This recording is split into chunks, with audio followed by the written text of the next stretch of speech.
Through sources confirming the U.S. and Iran have reached a deal to extend the ceasefire and launch negotiations on Iran's nuclear program. It's believed to be the most significant diplomatic development since this war began 3 months ago today.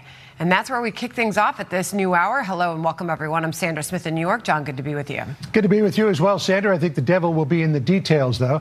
I'm John Roberts in Washington. This is America Reports. The 60-day memorandum of understanding is still awaiting final approval from President Trump. If it is signed off on by the president, the Strait of Hormuz would be, quote, unrestricted. The American blockade would be lifted, and the U.S. will commit to discuss sanctions relief and the release of frozen Iranian funds. Molly Hemingway and former Deputy CENTCOM Commander Mark Fox are here on this breaking news. But first, let's go to our...